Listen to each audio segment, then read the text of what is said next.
Sa magkakahiwalay na raid sa Batangas, ang mahigit 100,000 pisong halaga ng mga iligal na paputok bago ang pagsalubong sa bagong taon kagabi.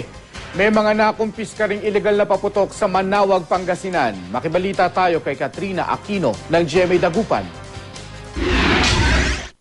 Mga malalakas na uri ng paputok ang nakumpiska ng mga pulis sa Barangay Bukaw, Manawag, Pangasinan. Kabilang sa mga nakumpiska mga paputok na plapla at tinatawag na thermos bomb. At ito ay napakadelikadong klase ng pasabog. Actually, isa na itong magkaklasify na ito isang explosive talaga. Hindi na siya firecrackers o pyrotechnics, isa na siya explosive. Nabigo ang mga otoridad na hulihin ang may-ari nito.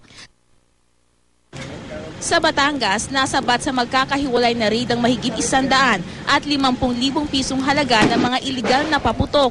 Ipinasara na ng pulisya mga nilusob na tindahan dahil walang maipakitang permit. Sasampahan ng reklamo ang 10 taong naaresto sa operasyon. Sinira naman ng PNP Laguna ang mga nakumpisang iligal na paputok sa lalawigan.